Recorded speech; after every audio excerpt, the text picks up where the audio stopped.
a light at the end of the tunnel. We end as we began, with a map. You've been so busy focusing on Antarctica and all the lies of the satanic cabal that you forgot to examine the location that brought you here in the first place. The North Pole at the center of Gleason's map and the flat plain we call Earth. Gerardus Mercator was a Flemish geographer and cartographer and is responsible for the Mercator projection for navigation, in which north is up and south is down. It is pretty much the same map we refer to today as the standard map of Earth. A year after his death in 1595, Mercator's family compiled his life's work into an atlas, which contained his earlier works. Here is one of his atlases, produced in 1569. The map's polar extremities of north and south are represented by huge bodies of land. In panel 13, a more detailed look of the North Pole or the Arctic is provided. It shows a quasi-circular body of land at the North Pole, separated into 4 quadrant continents, with what appears to be an island in the middle. Mercator's 1595 world map presents this Arctic region in more detail. The body of land or rock in the center of these 4 quadrant continents here is called Rupes Nigra, which translates to black rock. The official historians of the world tell us that Mercator's vision and influence came from the text Inventio Fortunata, a conveniently lost book containing a description of the North Pole as a mountain surrounded by a giant whirlpool and 4 continents with 4 directional rivers. Historians date the book to being created in the late 14th century and tell us that no pages or extracts of the lost book have ever been discovered. There are a vast amount of maps from this era, from all different cultures, that depict the North Pole in a similar way.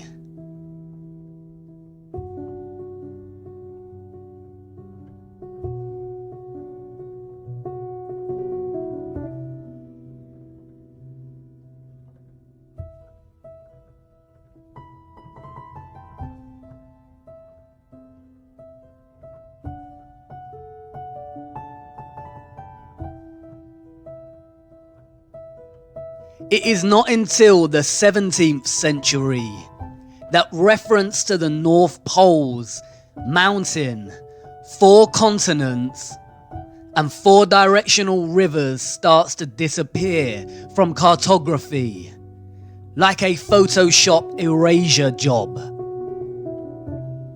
This coincides and aligns with the rise of Galileo, the father of heliocentrism. They tell us there is no land at the North Pole, just a large ice sheet.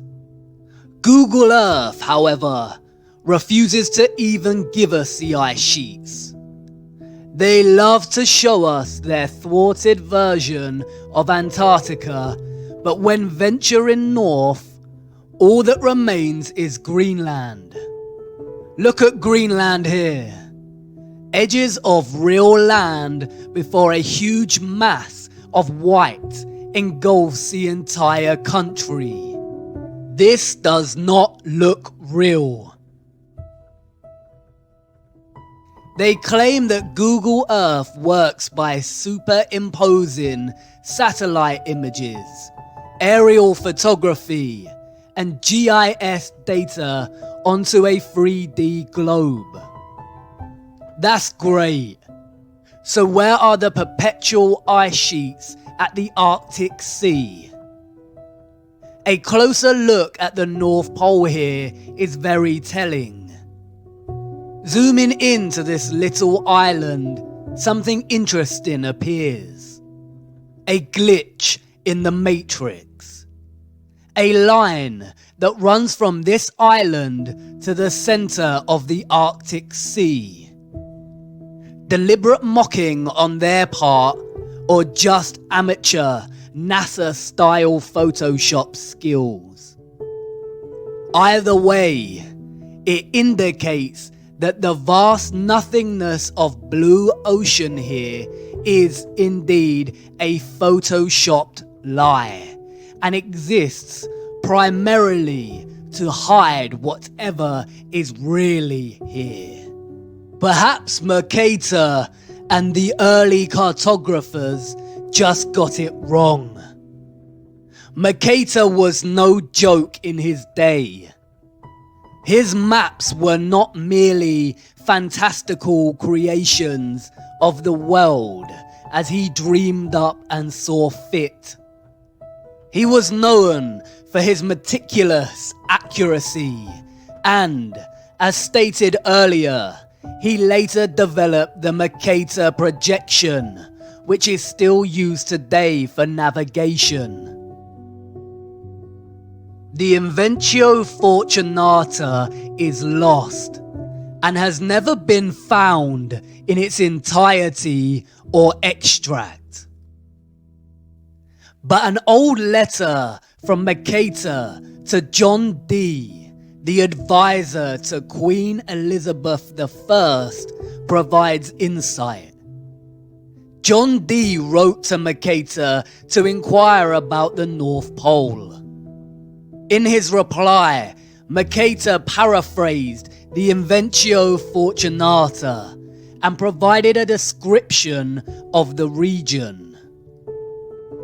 In the midst of the four countries is a whirlpool, into which there empty these four indrawing seas, which divide the north, and the water rushes round and descends into the earth just as if one were pouring it through a filter funnel.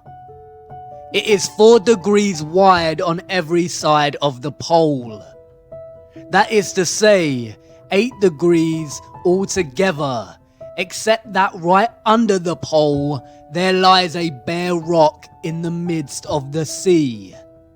Its circumference is almost 33 French miles, and it is all of magnetic stone, and is as high as the clouds.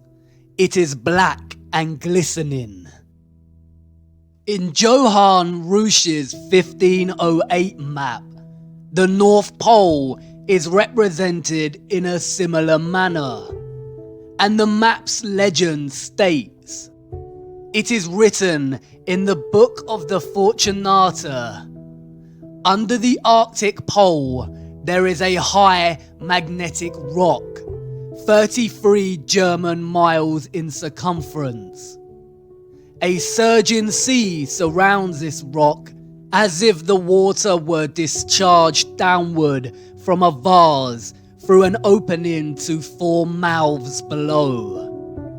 Around are islands, of which 2 are inhabited. Here the ship's compass loses its property, and no vessel with iron on board is able to get away. A magnetic rock or mountain at the center, at the North Pole, with the northern star Polaris fixed right above, unchanging, while the rest of the stars and constellations in the firmament revolve around it. Could the source of all magnetism and electromagnetism on Earth emanate from this magnetic mountain. It is an undisputable fact that compasses point north. But the satanic cabal tell us that the Earth is a spinning globe with two magnetic poles, the north and the south. Yet no matter how far we go south, the compass's needle never shifts and begins pointing south. It always points north. Is the north's magnetic pole just stronger than the south's and able to overpower it no matter how south you go? Or is somebody lying? And what about this whirlpool? The vortex at the center? Do the oceans really collect through four rivers and descend into the earth itself like a funnel or a vase? Would that even be possible? Do you remember what happened to water in the bowl with the magnet? Water is diamagnetic. It would certainly resist a large magnetic mountain. Is the North Pole really Earth's very own rabbit hole? And again, if this were true, why lie? It's entirely possible to let people know about this mountain and whirlpool and make it compatible with their satanic heliocentric model. The rabbit hole goes a lot deeper than you realize. It's hard to imagine a bigger secret than flat Earth itself, the firmament, the giant trees and quarried land. But there is one. It could very well perhaps be the most satanic lie of them all. Just perhaps. As always, the clues are hiding in plain sight. In the symbolism, in the mythology, the language, the metaphors, the movies, waiting patiently to be discovered. If we were to take them at their word and believe that Mercator and other renowned cartographers of the time were just influenced by a now missing book, the journey would end here. But by now, we know better than that. History is a corruption. The truth has been shattered, fragmented, mythologized, and scattered. All cultures throughout time have spoken of an ancient and sacred land. The ancient Greeks called this place Hyperborea, a land of perpetual sun. They said the people of Hyperborea were giants that lived for 1,000 years and enjoyed a life of happiness.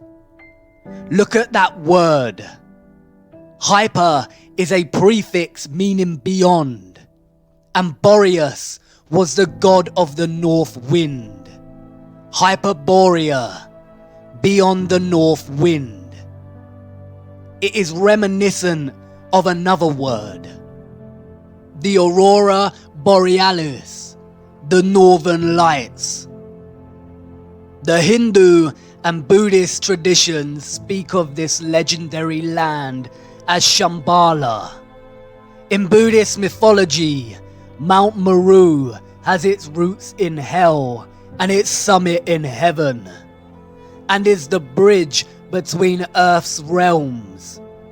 Scholars have pondered the location of Shambhala, writing that the literature frequently asserts that the world axis is associated with the center of Shambhala, and therefore it cannot possibly coincide with the Earth's spin axis unless Shambhala lies at the North Pole. Numerous sources support the tradition that Shambhala once lay near the North Pole. The Scythians, a branch of the Vedic peoples who roamed the Central Asian steppe, told of a wonderful place, similar to Shambhala, that lay far to the north. In most Asian cosmology, Mount Meru stands at the center. Look at the cosmological geometry here. Mount Meru at the center with 4 surrounding continent lands. In the fountain source of occultism, Paraka writes, this spot is the summit of what in the Hindu Puranas is called Shvetadvipa, Mount Meru or Sumeru. It is the North Pole of the earth. It is the mystical North Pole.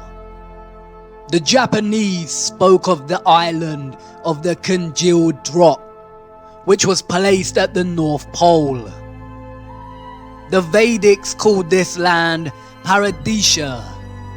Ewaranon in The King of the World writes, according to the Vedas text and the Persian Avesta, Paradisha was literally located in the sense of the word at the pole. The ancient Hebrew word for Paradisha is Pardes, which translates to garden. In Norse mythology, we have Vergelmir, the whirlpool at the roots of the cosmic tree Yggdrasil, where we are told all rivers flow from. The ash is greatest of all trees and best.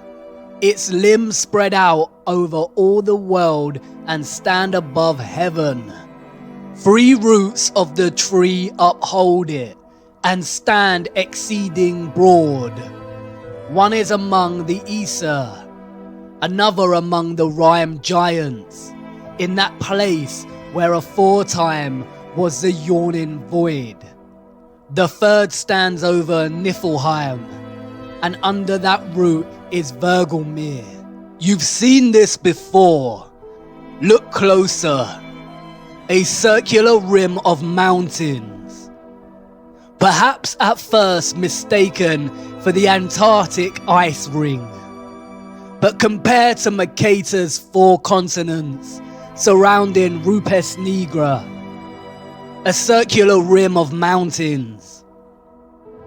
In the Bible, this land is called the Garden of Eden.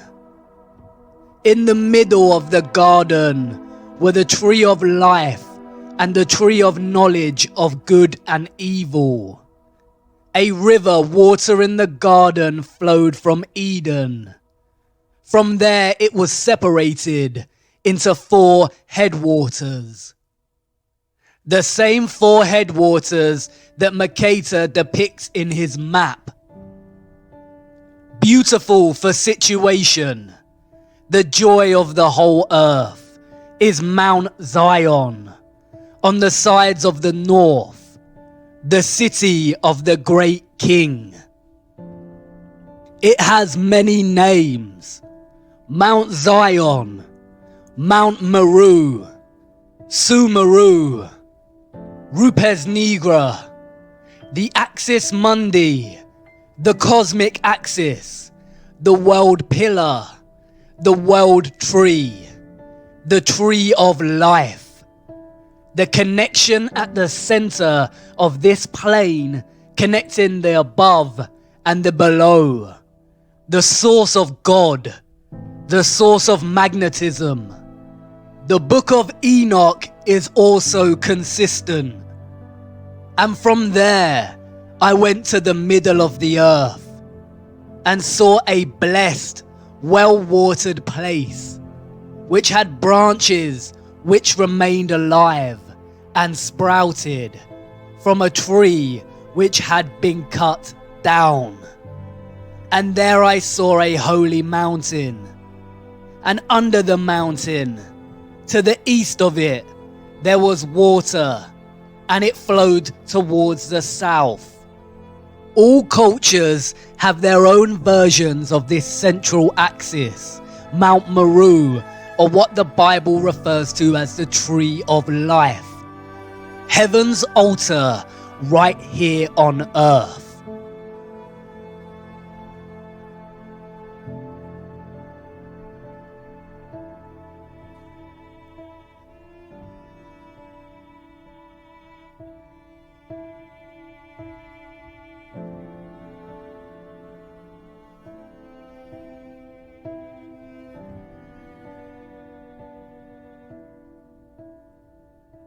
William D. Warren in Paradise Found states, "Is anywhere in the temple of nature there was to be an altar, it could only be here." That it was here finds a fresh and unexpected confirmation in the singular agreement of many ancient religions and mythologies in associating their paradise tree with the axis of the world, or otherwise with equal unmistakableness, locating it at the Arctic pole of the earth. The North Pole is truly the land of 1,000 names. In accounts of his voyage in search of the Garden of Eden, Irish Saint Brendan, also known as the Navigator, journeyed to the north past Iceland and Greenland and recounts seeing great crystal pillars. A lot of Celtic mythology centers around the northern regions, with many believing that the real location of the Arthurian Avalon is actually at the center, the North Pole. Interestingly, the same John Dee that wrote to Mercator claimed that King Arthur conquered the far northern region. According to John Dee, another missing text, the Gestae Arthuri, apparently contained an account of Arthur's expedition to the North Pole. Another text, the Legis Anglorum Londonis Collectae, testifies to this same expedition. Through Celtic mythology, King Arthur became associated with the North constellation, the Great Bear, otherwise known as Ursa Major. By Sir Walter Scott's day, King Arthur had become firmly associated with the Pole Star, or Polaris. In his 1805 work, Lay of the Last Minstrel, he states, "Arthur's slow wain his course doth roll, in utter darkness round the pole. The northern bear lowers black and grim, Orion's studded belt is dim." The symbolism speaks louder than the corrupted history. King Arthur's Knights of the Round Table and the Western and Chinese zodiacs are strikingly similar. The Chinese zodiac table. It is our flat earth. The constellations of the dome or firmament circling the magnetic center, as do the yin-yang of the sun and the moon. King Arthur and the 12 knights at the round table. 12 zodiac signs, 12 knights, with King Arthur's seat at the top, like Polaris. Look at the rose in the center. It is very similar to Mercator's representation of the North Pole. The 4 continents look like petals, and the magnetic mountain in the center looks like the plant's stigma. Is the North Pole the true Holy Grail? The clock, with its 12 hours, all time revolving around the center or the pole. There are 12 months in a year and 4 seasons, just like the 4 continents surrounding the pole.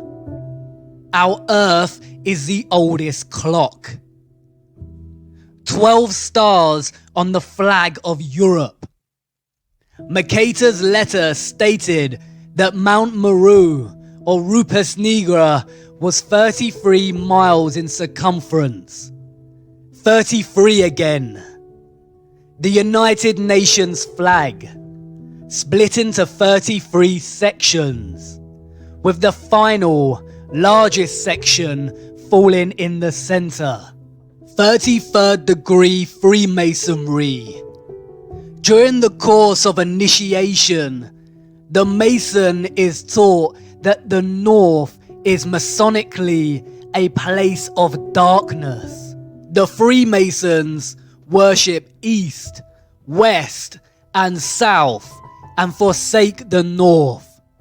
This is because the North is associated with the energy of good. It is the source, the magnetic mountain, the axis mundi directly underneath Polaris, the fixed constant star.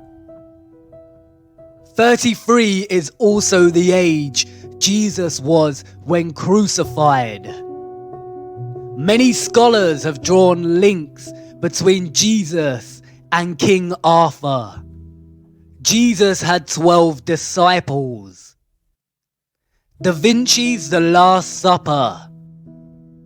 12 disciples revolve around the center, Christ. A closer look at the table shows an arched central base, suggesting it was actually a round table that has been halved and flattened for purposes of the painting, hidden in plain sight. Our first encounter with the North Pole is also one of the first deceptions we ever experience as humans. Saint Nicholas, or Santa, comes from the North Pole.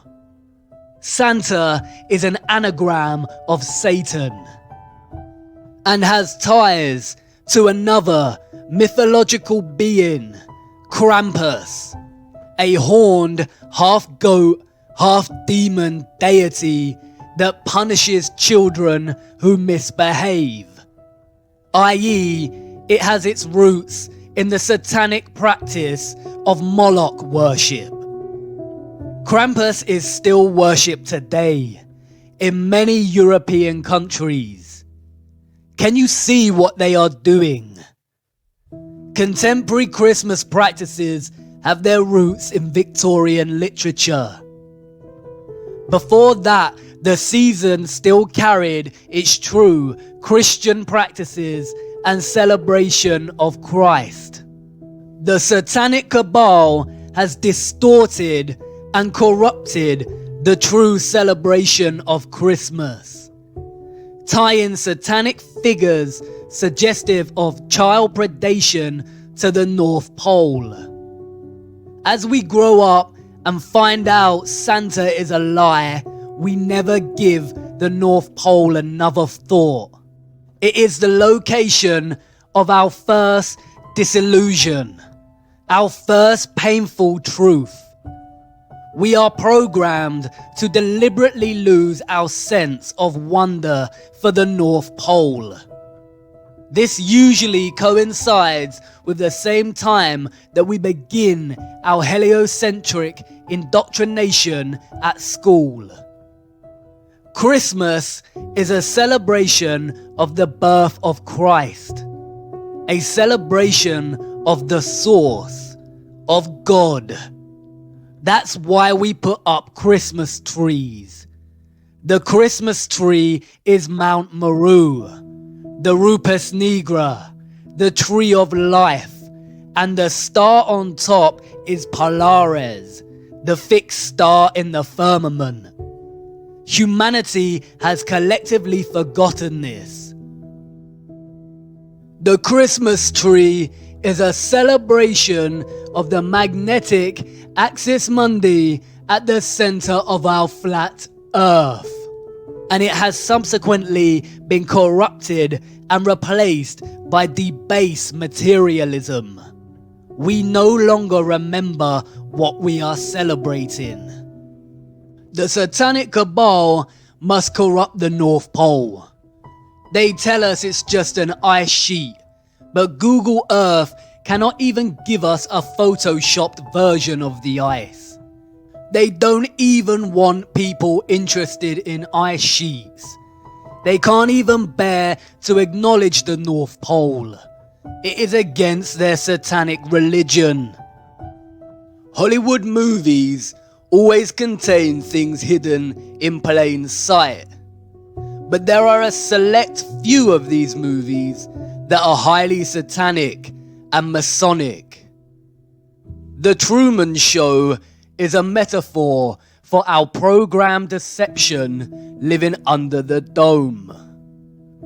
Rosemary's Baby, Monsters Inc., and Eyes Wide Shut all depict the elite cult of Satanism and the practices of Moloch, child sacrifice, and adrenochrome harvesting. The Matrix is an obvious metaphor of humanity's slave status. The Matrix itself being the programmed deception cast upon humanity, who have no clue to the true nature of their reality. But there is another film, probably the most Masonic of them all, The Wizard of Oz, Dorothy's journey through the land of Oz. Notice the red shoes. Do you remember what Macaulay Culkin said about the red shoes? Dorothy and her unlikely band of friends must follow the yellow brick road to the Emerald City to ask the wizard if she can be sent home. The author, Lyman Frank Baum, developed maps for his land of Oz. Does this remind you of something? 4 lands or continents surrounding the central Emerald City, just like the North Pole in Mercator's map. Look at the representation of the Emerald City in the film. Look at the domed halo surrounding the city. Much like the halo we see with representations of Christ. But does it remind you of something? Look closer. Columns. Basalt columns.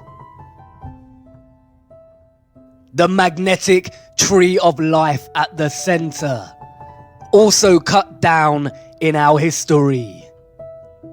The Emerald City. What else emits an emerald green glow?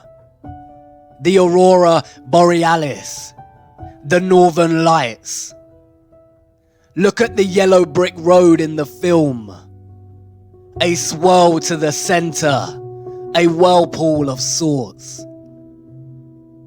Somewhere over the rainbow. The rainbow again.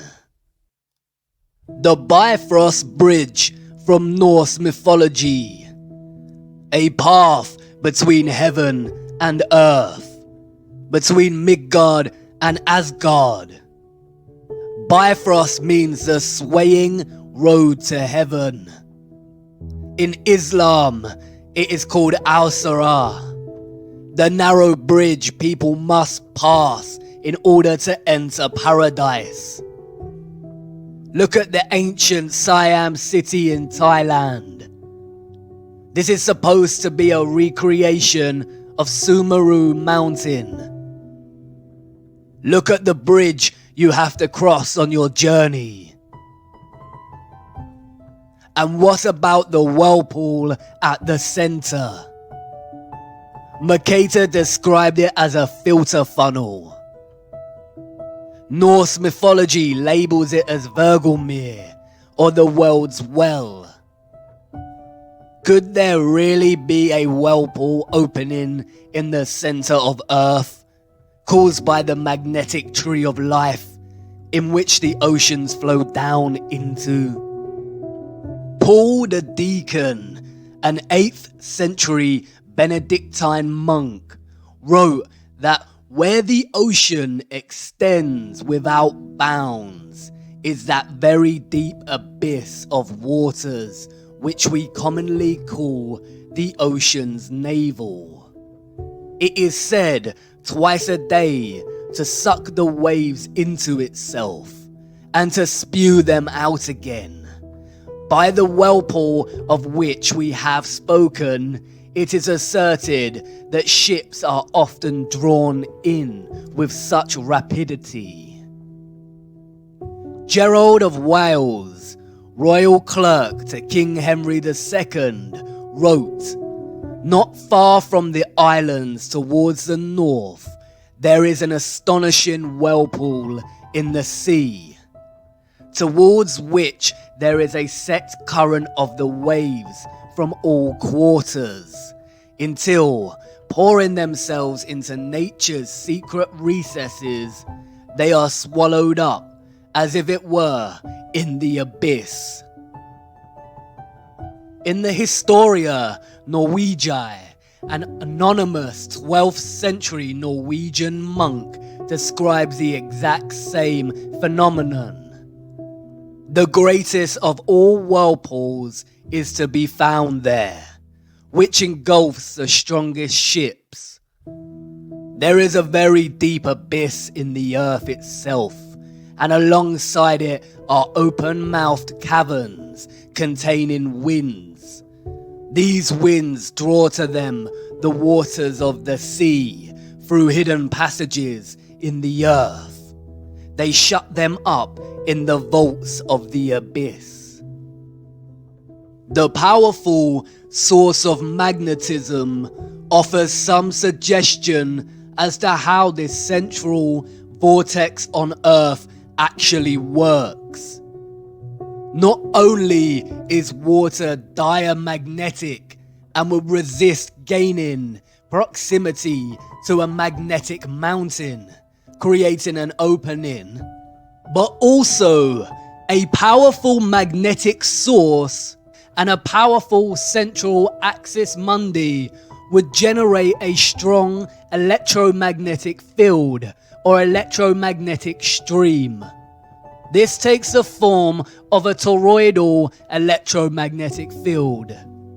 Even in their heliocentric lie, they acknowledge that the Earth's magnetic field is toroidal, or shaped like a torus. The name Mercator, or Mercator, produces the 7-letter anagram creator, or creator, tor, toroidal, or torus. The source of the toroidal magnetic field lies at the center, or the bull's eye, the bull, the torus. Do you see how they have corrupted the torus by making it synonymous with the horned animal? The toroidal electromagnetic field is a stream of all vibration, frequency, and energy on our flat plane. A constant dance of the above and the below, with our earthly plane in the center. The toroidal field draws the oceans in at the central axis mundi vortex. As the water is drawn into the center of the earth, it keeps going, and is most likely drawn out again at the perimeters of Antarctica. Hence, that is why there is so much ice. It freezes because there is not much sunlight at the outer perimeters of flat Earth. The ice has always melted at a constant rate, and this has been used recently to fuel the climate change hoax by the satanic cabal. This central vortex at the North Pole would also suggest the possible existence of the biblical Great Deep, and offer some clues to the existence of water above the firmament, all of which are outside of our perception's grasp and have been hidden from us.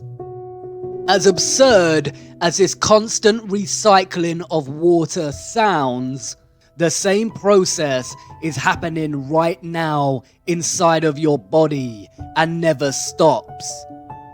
Blood is pumped from the body into the right atrium and then is drawn up into the more central right valve to the lungs, which oxygenates the blood and pumps it into the left atrium at the heart's periphery, which is then drawn up into the central left valve back into the body. Speaking of the stars in the firmament, Enoch said that we shall err and take them to be gods. All planets in the fake solar system are named after false gods, such as Mars, Saturn, and Mercury. All of them apart from Earth. Earth is an interesting word, one of its kind. It is an anagram of heart. Look at the electromagnetic field of the human heart. It is a toroid. Look at the apple. It is the same shape as the toroid. What fruit did Satan tempt Eve with in the garden, the center of the earth? Hidden in plain sight, as above, so below, the microcosm and the macrocosm. What lies inside of Earth at this central vortex? Who knows? But it could explain the phenomena of the auroras at the poles. Perhaps the mysterious green light is atmospheric light coming from inner Earth, or the light emitted at the junction between realms. The word aurora borealis is very similar to the word Ouroboros, the serpent eating its own tail.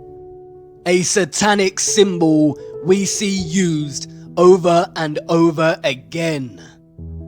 Many have speculated that the Ouroboros symbolizes the ice ring at Antarctica. Oro comes from the ancient Greek meaning for tail, and Boros comes from the ancient Greek meaning for swallow. Boros is also very similar linguistically to Boreas, god of the north wind. The Ouroboros is also present in the Norse cosmology. Circling the center, the Bible referred to it as Leviathan, a creature with no mate, its tail placed inside of its mouth. It signifies how the North Pole and the Antarctic ice ring meet in the continual, infinite recycling of the oceans caused by the flow of energy from a toroidal electromagnetic field. It also symbolizes the continual dance between good and evil, the good being the Arctic North Pole and the evil being Antarctica. The ant prefix of Antarctica is precisely the same prefix used to signify opposition and being against. The Arctic is Christ, and Antarctica is the Antichrist. So many of the satanic elite are obsessed with Antarctica. In the mythologies, It is only the pure of heart that can enter the North Pole Center, Hyperborea, the Emerald City, the Garden of Eden.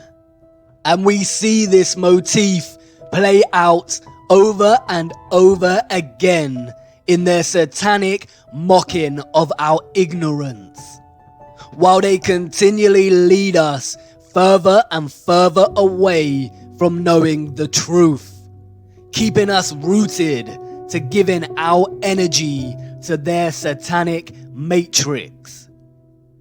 The recent BFG movie shows the characters jumping into another realm at a center with a giant tree.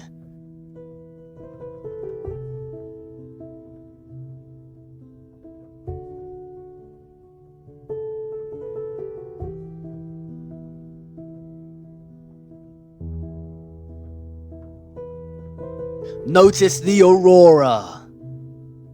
Stephen King's The Dark Tower series places the magnetic Mount Meru, the Rupes Nigra, in the center.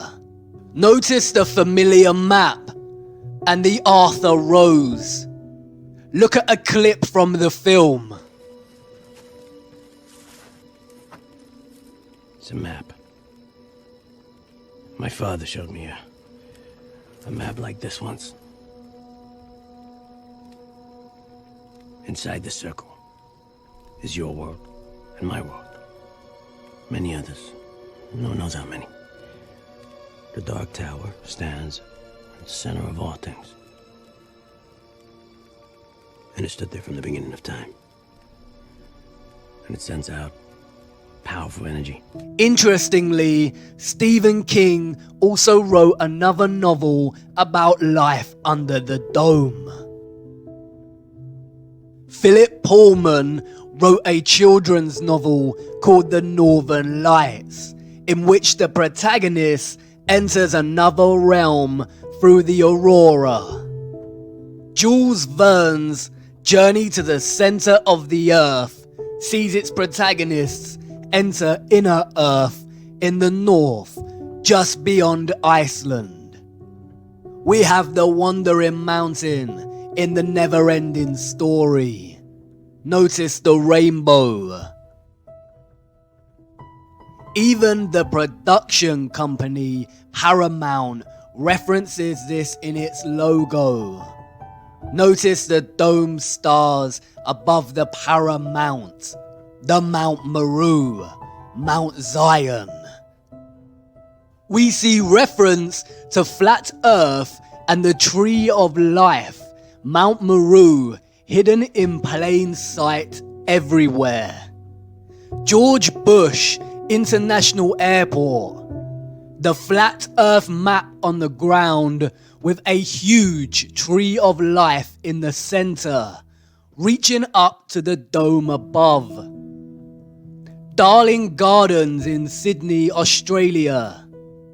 The Flat Earth map again, with the Antarctic ice ring and the magnetic mountain in the center.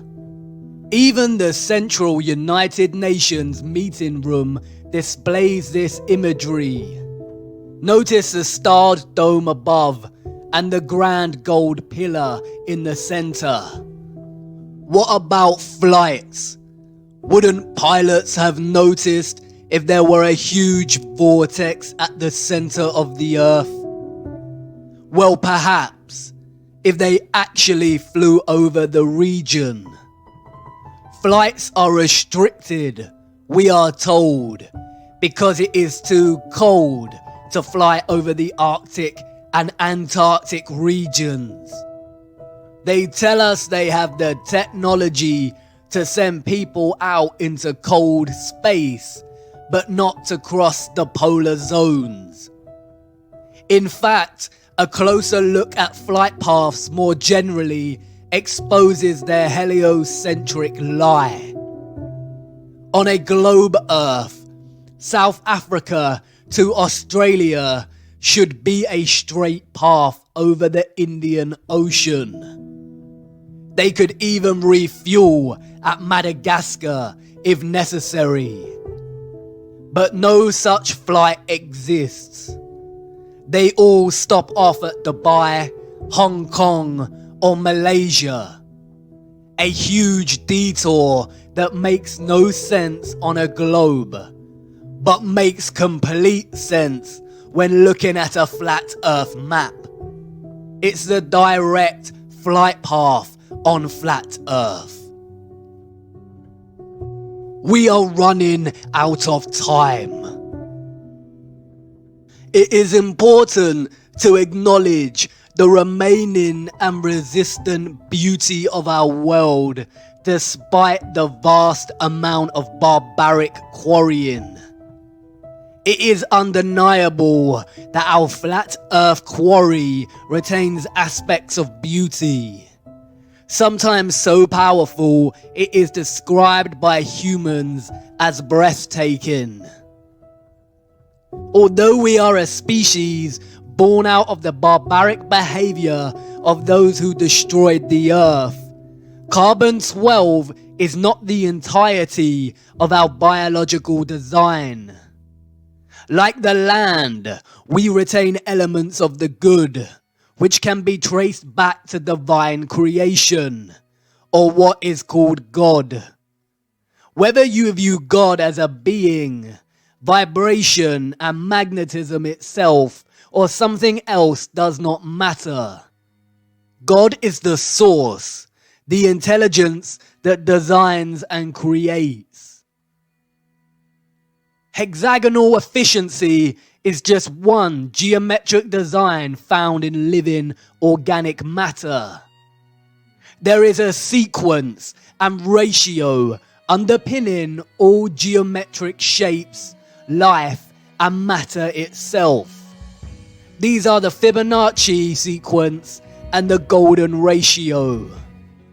The Fibonacci sequence, the mathematical sequence of adding the last two numbers that came before, starting with 1. As the sequence continues, a constant ratio of 1 to 1.6 appears. This is called the golden ratio and continues indefinitely. To imagine what a 1 to 1.6 ratio looks like, compare it to a 1 to 1 ratio. Any rectangle with any two of the numbers of this Fibonacci sequence forms what is known as the golden rectangle, a perfect rectangle. This rectangle can be broken down into squares, the size of the next Fibonacci numbers. Similarly, if you construct the rectangle with the 1 to 1.6 ratio and begin to make incremental golden ratio points within that, you end up with the same results as the Fibonacci sequence.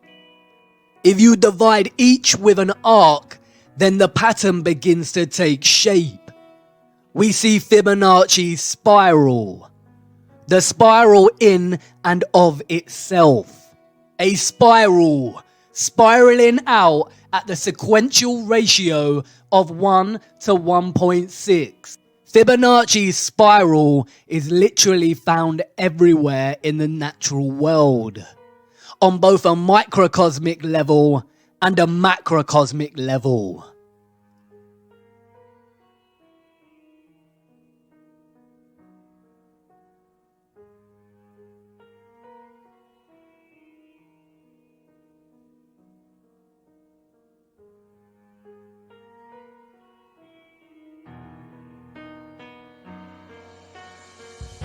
It is the blueprint of all creation. It is not a coincidence that the entire education system pretty much ignores the golden ratio and golden spiral. We are not taught about this because the inevitable conclusion of understanding the omnipresence of this ratio is to acknowledge intelligent design and creation. It is the fingerprint of God. When viewed from above, the toroid takes on the shape of a spiral. Your brainwashing and programming has to have such a powerful grip over you if you think for 1 second our flat Earth itself would not take on the same ratio and patterning. A golden spiral concentrating into a central vortex at the North Pole. Do you see how they have taken the fingerprint of God, the spiral, and corrupted it through the most evil act that can be committed? The rape, torture, and murder of a child and drinking its blood. How to continue after discovering such evil exists and the deceptions cast upon humanity. What to do when things fall apart, when down becomes up and up is now down, when those you trusted the most deceived you and let you down, when the storm comes. Center yourself. Return to the center.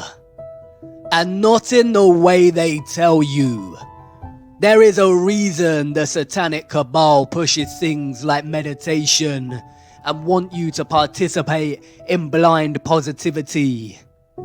There is a reason that most organizations now subscribe to this narrative and ask you to attend to your well-being.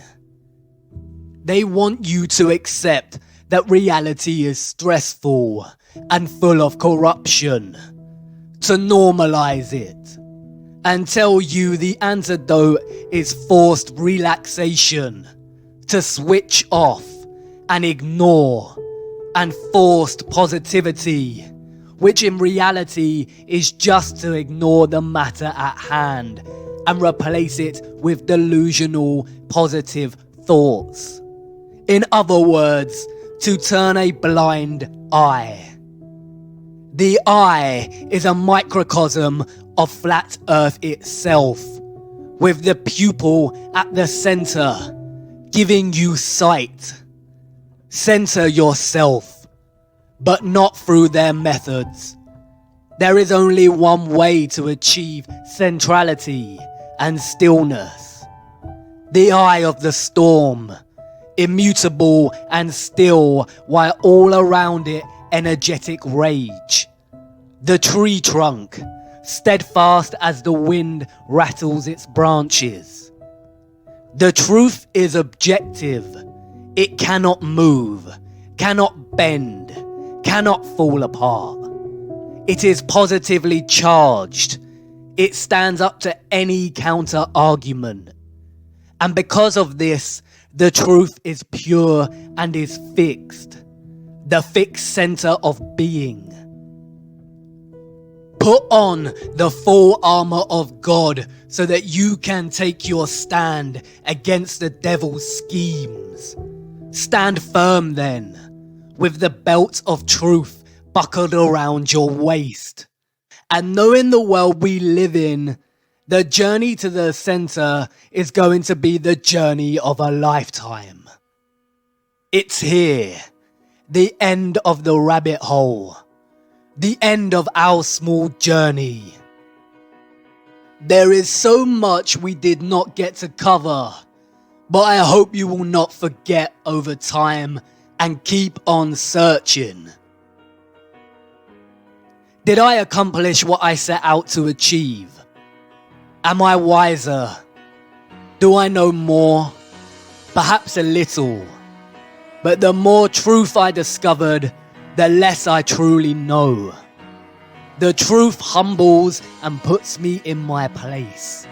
But it is not a place of dislocation that believing in the Einsoft heliocentric model of nothingness produces in an individual. You probably want to ask if I now believe in God. If you need to ask that question, then you haven't been paying attention. I didn't tell you before because I knew I wouldn't need to. But this isn't really an ending for me or for yourself. For I know that something in you, viewer, has forever changed. Whether it's your entire perspective of the earth, or just a small fraction of something that may nag at you during the late nights when sleep doesn't come. This isn't goodbye, and this is not an exit. It's actually the beginning. You're not really leaving the rabbit hole. You cannot leave the rabbit hole now. You've seen too much. The road doesn't end here. It's just a brief pause at the crossroads of another entrance to another rabbit hole. The journey of a lifetime. And who knows where it will lead you, viewer. But let's hope it's closer to the center.